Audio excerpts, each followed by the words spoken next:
High above a meadow, a honeybee arcs and loops in the air. Back at the hive, she begins to dance. She's not dancing for fun, but to share a message to the entire colony. Every twist, every wiggle in her waggle dance is a GPS signal, a message to the entire colony. Here's where the best flowers are. No Jira boards, no Slack channels, no product roadmap. Yet the entire swarm knows exactly what to do. Now imagine that we replace the bees with AI agents, autonomous, communicating with each other in their own language, and working tirelessly every single day. And imagine that we humans are the architects of the hive. My thesis is simple. We can fix startups. We can fix those startup killers by using artificial intelligence. Welcome to Hotovo. Hello, everyone. My name is Dastin Adamowski, and I'm a product manager at Hotovo. And I would like to take you today into the realm of bees, AI agents, and also us, the humans, in between.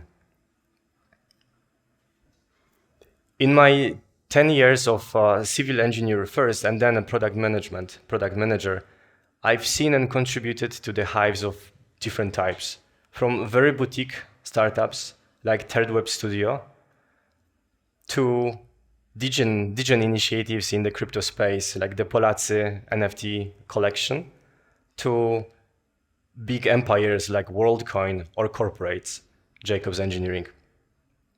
I've built in waterfall, I've built in agile, consumer apps, DeFi protocols, even entire blockchains. Different startups, different contexts, but exactly the same patterns, the same challenges, exactly the same problems. Engineers, developers being trapped in this endless rework. I bet like most of you guys here in this room are developers, engineers, so you know exactly what I'm talking about. Product vision changing faster than the code can be written. Pivots based on gut feeling rather than on concrete data or conviction. And here are the main players of this presentation, bees. Bees can be treated not as like a simple insects. Those are biomachines, like biobots perfected by evolution. Those are programmed by DNA.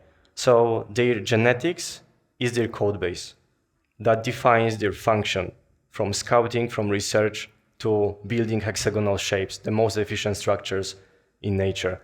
They have specialized roles, just like in startups. They have guardians, QAs, they have builders, warriors.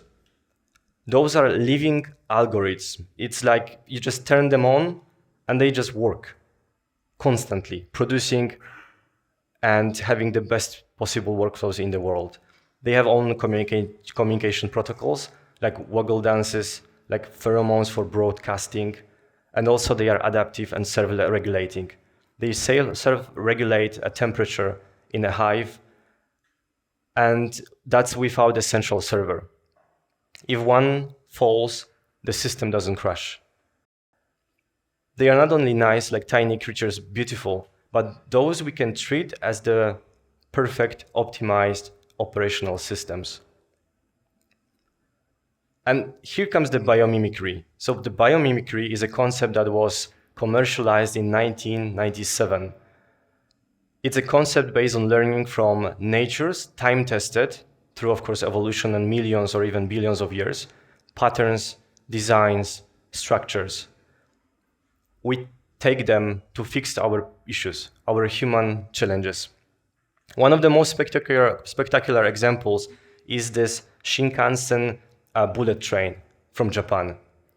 Back then, the early models had this issue, this problem that when the train was leaving, this high-speed train was leaving tunnels, it generated very loud sonic booms, and that caused noise pollution. And it was hated by communities, by people. So the lead engineer, who was also a bird watcher, he realized that there's a bird called kingfisher. The kingfisher when it dives into water to hunt at high speed, it basically creates like a very little tiny splash. So how come? The engineer analyzed the body, the structure, and found out, after of course like calculations and simulations, that because of the beak, which is really long and sharp, it is perfectly structured and shaped to allow for the smooth transition between different medium, between air and water of different densities. So they decided to redesign the nose, the nose of the train. And surprisingly, what they achieved, they eliminated the sonic boost, the sonic boom. Also, they increased the speed by 10% and energy efficiency by 15%. And that's only because of the nature. So the lesson, the message is that we need to watch, we need to listen, and then try to take those patterns and try to answer, how can we shape our products, our startups, our organizations to be lean, wasteless, and very highly efficient. So now the quick break, like short break, easy busy, part 1. We're trying to mimic the nature. Of course, the Boston Dynamics, one of the most popular robots. It's cool, but can it make honey? Unfortunately, not yet, maybe. Now, let's discuss the startup roles. So if we talk about beehives, it's highly specialized. It's so simple. Queen, product lead, CEO, founder, right? Like vision, roadmap. Then we have worker bees, specialized, scouts, guards, builders, cleaners, etc. Drones is a very controversial topic because those are the only males that their only job is to make children and then die immediately, right? So I wouldn't say it's a good idea to mimic this from the nature, so let's just skip it. But they are efficient, right? Like every single part of the equation, every single bee knows exactly what to do. They don't think, they execute in the perfect synchronization. And now the best part, startups. So we have an explosion of different roles. We have founders, co-founders, we have researchers, PMs, QAs, front-end developers, back-end developers, and so on, right? There are so many roles. Marketing, community management, analysts. We tend to overcomplicate. Every single startup has like repetitive scenarios, repetitive setups, but the issue is that at one startup, PM has different scope of duties and responsibilities, while at the other, and you might just get confused. Yes, what's the point of this role, of this specialty? And when you look at the early startups, and from my like battleground, especially crypto and fintech, like crypto is like very crazy story, like how those startups are operating. It's insane. But if you look at those, you can see that we are merging the roles, we are blurring the lines. So the founder is simultaneously a product lead, is a community manager, and is also like a sales lead, where first engineer is typically like a CTO, QA, solutions architect. So we are overcomplicating. And don't get me wrong, I'm not talking about firing everyone and just keeping three roles, right? It's more about how can we transfer this perfection from beehives, from the nature, to startups, to manage our complex system in a much better optimized way. So where it all goes wrong, gut-driven decisions, right? Not based on data, not based on user interviews, on research, but I just read, like some header in the newspaper, let's do this. Typical approach of many leads and even product managers in startups. Gut-driven should be your diet, which is really healthy, which is really good, but not managing a serious business with money, especially from VCs, right, and investors. Endless pivots. Pivots are good. Pivots are actually needed. You need to adapt to the very fast market. You need to have this product market fit. But how come can you just constantly switch the vision? Engineers are feeling lost, are feeling exhausted, because we hire them as specialists, skilled people, but they don't know the direction, or the direction is shifting constantly. And scale too soon. Typical startup killer when it comes to the funding. we got 10 million, we got 15 million, so we just splash out. Yes, we just hired the marketing agency for 40K per month. We hired too many people. We have scattered tools. That's an issue. And when it comes to the human cost, it deprives the talent of focus. So you as engineers, you are builders, you need to know that what you're building can be built with conviction. That if you build it, it will be not thrown into the rubbish, so that you will not have your potential wasted. Because it's always about time, it's always about potential, and eventually money.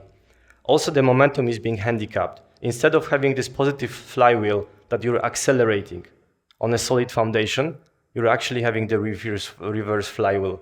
People are leaving company, there's low morale, and it doesn't make sense. The team is distracted. And that eventually it's the runway. Instead of taking off, you're crashing. Your company is crashing, the whole startup. So when you look at this, one of the most sophisticated, one of the most optimized operations in the nature, that's definitely a beehive. And I coded it, or named it as a L.I.F.E framework, because the L.I.F.E is actually writing the best scenarios. So in the L.I.F.E framework, you have L, that stands for learn. Simply speaking, scouts are being sent. So bees are being sent to map the terrain, to understand what's going on around, where are the resources, where they can thrive. It's exactly for us, for startup. It's a product discovery phase. We are doing user interviews. We are checking the market. We are following our competitors. We are collecting data. Then I stands for interpret. Interpret means decode. The dances, the pheromones for bees. But in the startups, it's about understanding which direction we're heading, the vision, whether we will sell this vision to our customers, to users. Form is building. That's the development. Expansion is scaling. Bees are scaling in a way that they are replicating the blueprint, which is really interesting. So a perfect organization, if they are thriving, if the beehive is overgrown, they split. Another swarm creates new home, but running exactly the same processes, the same workflows. Now, second break. It's number 2, easy busy. You know this scenario, don't you? Devs are looking at, actually it should be product manager, but I'm a product manager, so I don't want to be negative towards myself. But that's the issue. Also, young product managers, they have this tendency of following blindly leaders, right? So despite specifications, despite the ongoing sprint and the proper backlog that has been defined, there's this quick little idea that breaks everything. And you engineers, developers are following this. So here comes the BioPM OS. So what does it mean? Bio because of biomimicry. So there's inspirations from the nature. We need to automate processes. We need to have efficient workflows.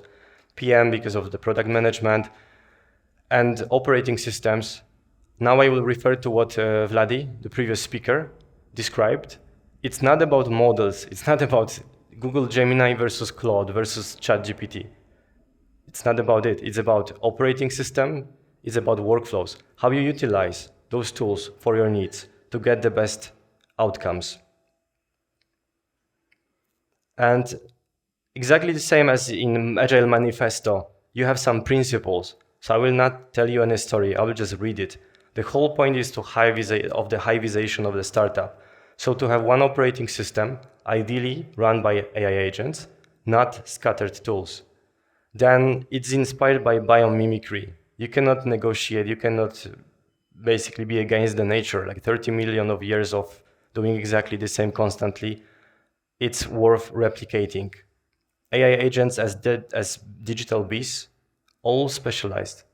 I will tell you more about it. ChatGPT, general purpose LLM versus specialized GPTs. And to solve the root problem. So the tiny angle off at the beginning, it causes the massive divergence later, right? And what's the point? the point is to target two initial states of the startup, of the product lifecycle. It's the product discovery, so business justification, and also definition, so defining what we will be building to generate revenue, of course, to grow, which is PMF, so product market fit direction. And that's also following the latest frameworks that are popularized by Teresa Torres in the product management. She's really deeply into product discovery and continuous business justification. And also Dr. Alexander Osterwalder, a product strategist, one of the best in the world, who is giving a lot of lectures about product market fit. So why I'm talking about this? I'm talking about this because if learning and interpretation fails, what you will be building during the formation and expansion will not make any sense, or will fail if there won't be a proper pivot. So the third easy busy. This is what most of the startups or founders think. Like it's like YOLO mode, God mode, right? They can basically do those tricks with this Jenga tower, with the startup. But you need to form first before you expand. You need to have the workflows, the patterns, the blueprints from the operational standpoint, because otherwise you will end like this, right? Your Jenga tower can collapse. And we were laughing, but the problem is that 95% of startups fail within first 2 years. So why? Like you can basically deduct on what I have just described. Why is that those startups are failing? And now the big question is like, me as a product manager, I'm not a software engineer, right? So I've got this deeply rooted need of creating a swarm of like using the biomimicry to construct a swarm that would execute those different phases of the product lifecycle. So I asked myself, like, which framework, which provider should I use? And I've decided to use the Google's ADK, which stands for Agent Development Kit. It's open source. It's perfect for multi-agent systems. So if you want to get something, like just one off, just use Claude, just use ChatGPT, ask the question and get the answer, right? But those ChatGPTs, those general LLMs, they tend to hallucinate. They tend to lie to you because those are great in creative job, not deterministic. Like your code that you're building is super deterministic. It's straight to the point, is not creative. But the Google ADK is combining both of the worlds. Also, it's about this industry level or actually enterprise level production ready environment that allows you to build entire swarms. ADK allows you to be modular.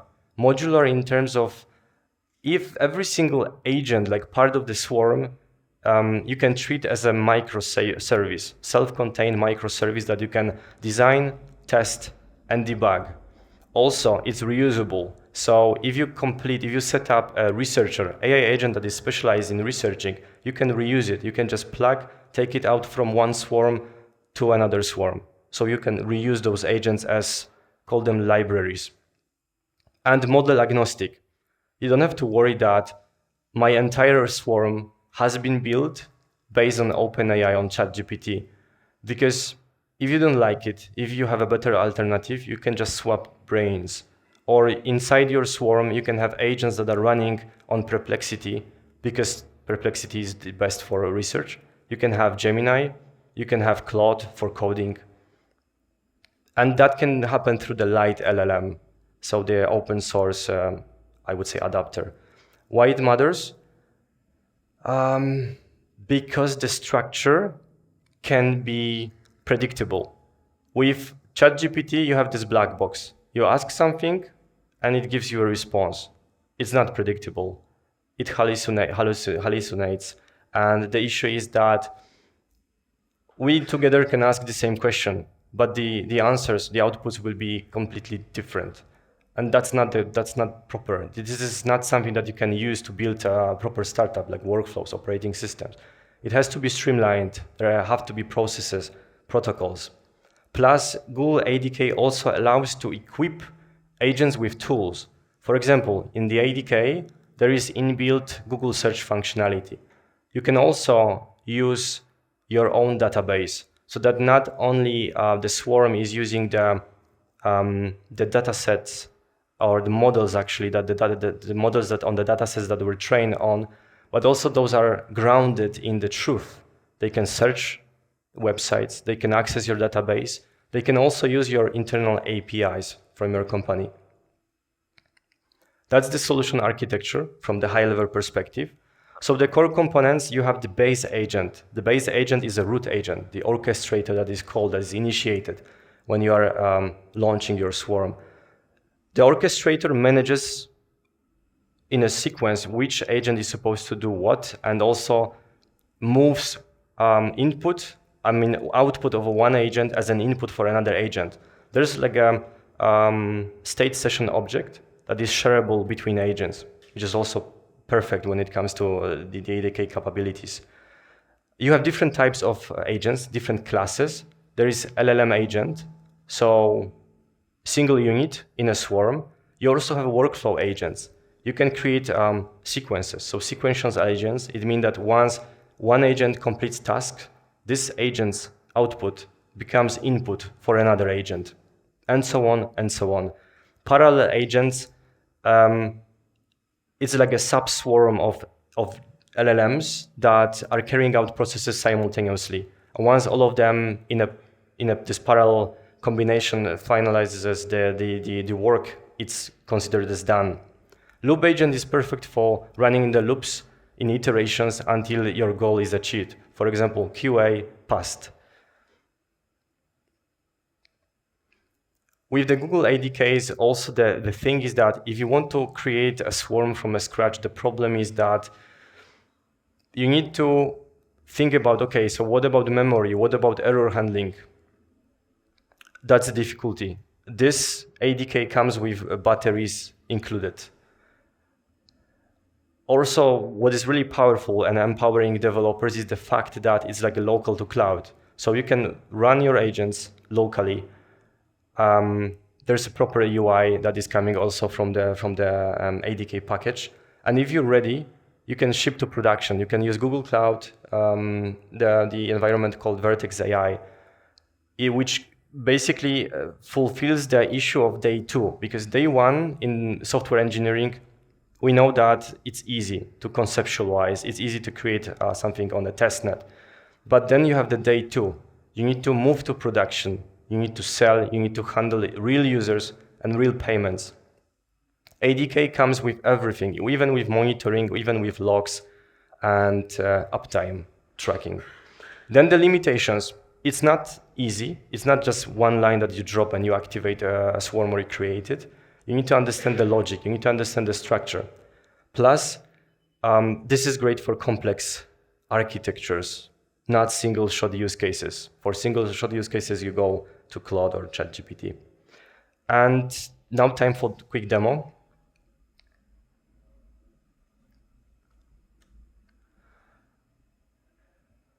All right, so let's just call ADK Web. I'm running it locally. So the local web server has been now opened. And as you can see, it comes with a pretty nice minimalist UI that I can now select my swarm for the demo purposes. And now I'm typing a message. I haven't showed you my architecture, what I've actually constructed here. But the great thing is that when I activate, when I provide the input request, then it will automatically create a map, a solution architecture that I will walk you through, and I will describe how it works. So unfortunately, voice commands are not working locally. So I need to type. I've got an idea for a new product. So I'm a crypto guy, typically managing projects on blockchain in crypto space. So it's not a good industry. I would say there are a lot of problems that are not problems, or fake solutions just to extract money from investors, from VCs. So let's maybe focus on the Web 2 world, like real issues. So as an idea, a lot of my friends are using Tinder, right? And with the Tinder, the issue is that they're just fed up. They're meeting people, 10th, 15th time, and it's the same history, like sharing the same, talk. People are fed up. So let's give an idea of a gamified dating app with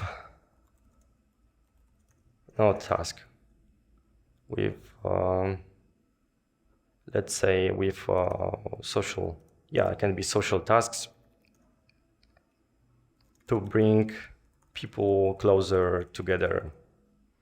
And okay, enter. So now the orchestrator agent, the root agent, was initialized and received this input. This input will be parsed to the research agent.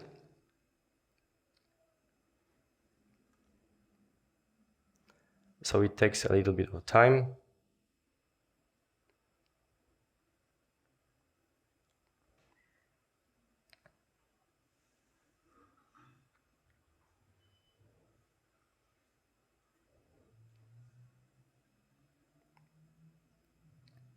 So here I'm running different models. It's Google Gemini Flash, because we don't have time to wait. Also Anthropic and OpenAI ChatGPT. GPT-4o, if I remember correctly. Okay, so I will not be going through this. I want to show you what happened here. So it's still processing, right? There are events popping up. Each event represents each agent in the swarm. So let me click on one of the events, and this is what was created, was drafted. This is the whole architecture. So the BioPM queen is the sequential agent that is managing those micro agents, those sub-agents of a swarm. So everything first starts with my input, my request for this gamified, like dating app. This input was sent to market researcher. Market researcher conducted a very general, high-level overview about competitors, about market industry, about potential, revenues. Then the output of the market researcher, the general report, was sent to sub-swarm of parallel agents, which I call the research swarm. And the research swarm consists of Reddit researcher and Twitter researcher. Then the output of both of those was used and sent to the problem solver. So problem solver defined a problem statement, whether it's actually a problem, maybe Tinder is doing this well and people are not complaining, solution statement, and the general vision behind this new product idea or feature, it can be whatever. Then the output of the problem solver was parsed to persona creator. Persona creator created user stories and personas. Then we have the story writer, user stories, and more in-depth specifications. And everything was finalized by the PRD compiler. So PRD compiler created the product requirements document.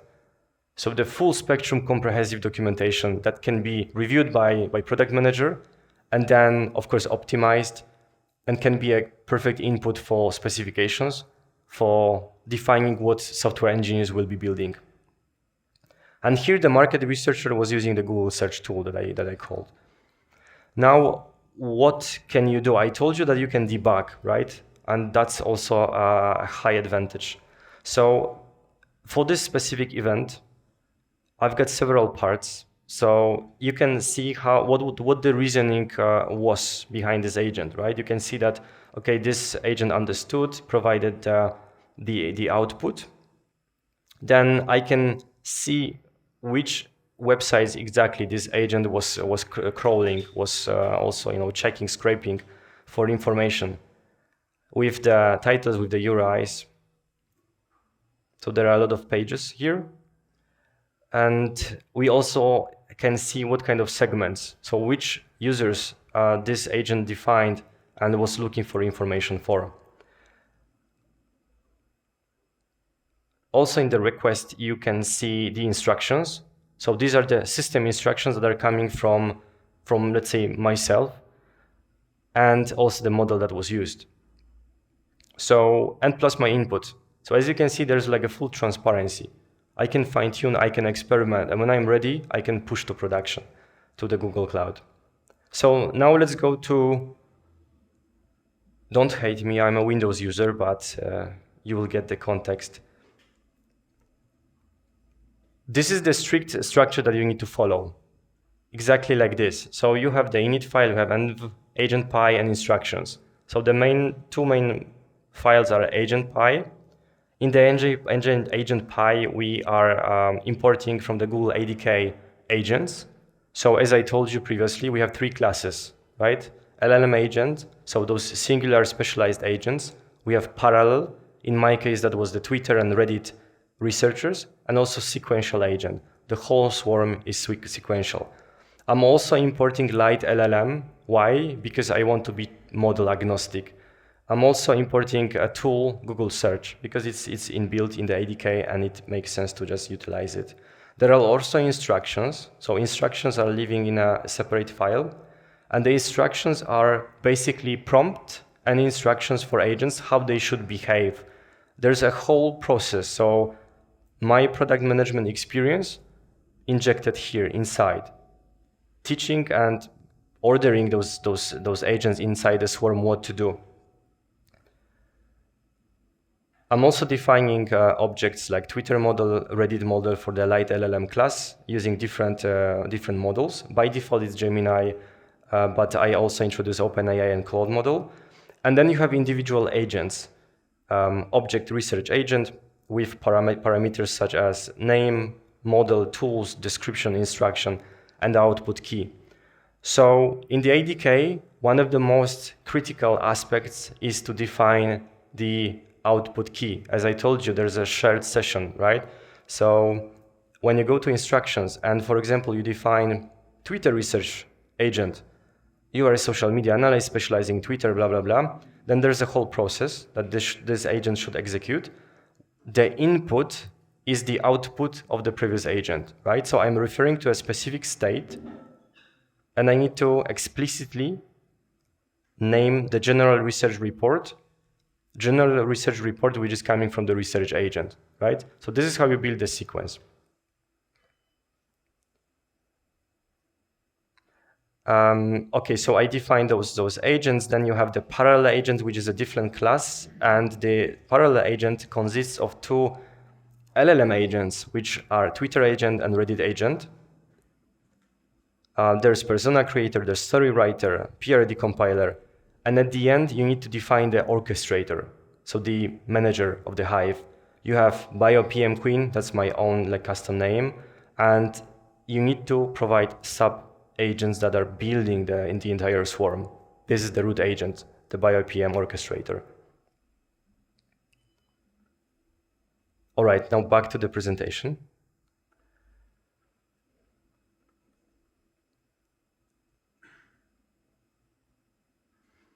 I didn't show you what actually it produced, but it produced a very good content.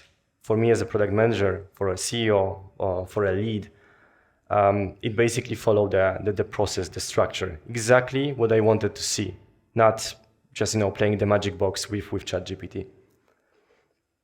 So a little bit about outcomes. We're talking about innovation. So McKinsey, they generated a report saying that when they competed, when they basically have had a clash between top-tier MBA students from top universities versus ChatGPT, ChatGPT was able to produce 7 times more great quality ideas. And also it was 40 times faster. Then the quality. Typically when you have manual workflows, when you are entering data, when you're analyzing, when you are producing reports, writing specifications, we are dopamine-driven creatures. So we are motivated today, but we have lack of motivation tomorrow. We have the processes, but we do not follow them strictly. Quality, 20% is the average error rate when it comes to manually managing the workflows. So thanks to AI, the PwC reported this based on their research. It drags it down thanks to AI to 1%. So what engineers, what developers are happy about are very clean and predictable specs. So finally, definition of done, definition of ready, acceptance criteria, business requirements, all can be there, right? Because AI never forgets. Conviction. UX Tigers, it's like a UX organization, they also had a research and they interviewed a lot of CTOs and tech leads, and 49% have already introduced AI agents or AI in general to their most critical workflows or business processes. And then speed, again, PwC, they proved that already in startups, in tech organizations, the product lifecycle development time needed reduced by 50% on average. So that's the time to market. Time to market, when it's shorter, it means that we are shipping faster, we are iterating faster, we are interacting with real customers faster, and we are saving. So value by role, there are 3 key actors. We have founders, board, we have PMs or leads, and we have engineers, builders of the hive. We get the clarity and conviction. We also get the structured decision flow and clean specs. And again, don't get me wrong, it doesn't mean that we eliminate the problems, the startup killers that I told you about. We have it basically just less problems, less issues. We can be more focused, we can be more efficient. I think that's the last one, easy busy, number 4. So in the hive, those are not only effective, but super efficient. In startups, as I said, we are dopamine-driven beasts, creatures, right? So if you watch the chat over there, it's like, dude, you're on mute, right? I still see wrong slide, like, after 10 minutes of presenting, that's the wrong slide. What are you talking about? Let's wait for others. People tend to be late for calls. Or sorry, you're breaking. Sorry, it's my Wi-Fi, right?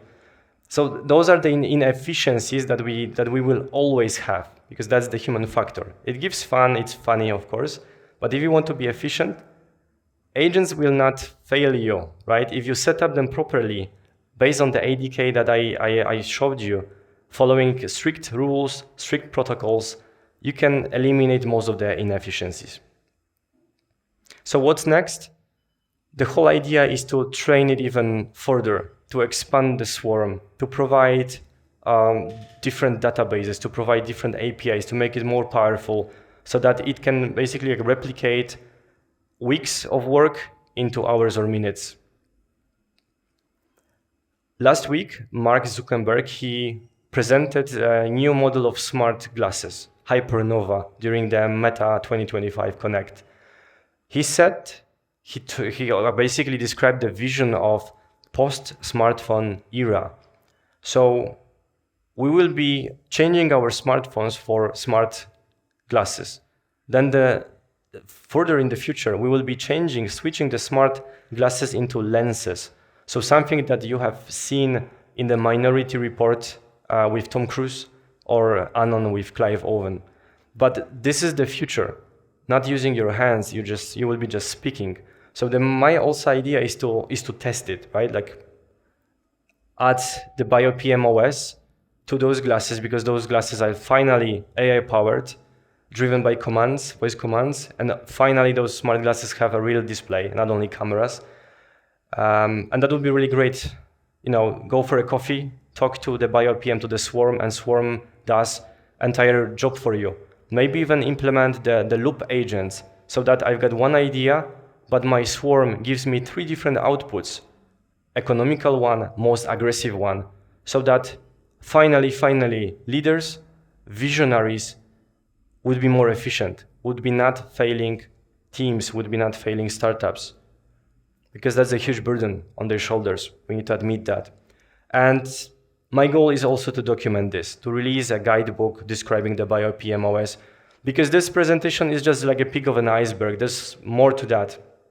But I wanted to give you this flavor of what's next, and that not only AI agent is supporting technical people, it is also taking over in business, marketing. So Bees have mastered the operational systems, their workflows, for more than 30 million years. Now, we need to remember that AI agents can compress the whole evolution into weeks, days, or even minutes. And also we need to remember that we humans are not supposed to be replaced. We are supposed to be the visionaries. We are supposed to give the why, while AI agents, their job, their mission will be to provide how to achieve that, how to accomplish this. So now ask yourself, is your team buzzing aimlessly, or are you moving like a hive with purpose? Thanks a lot for listening.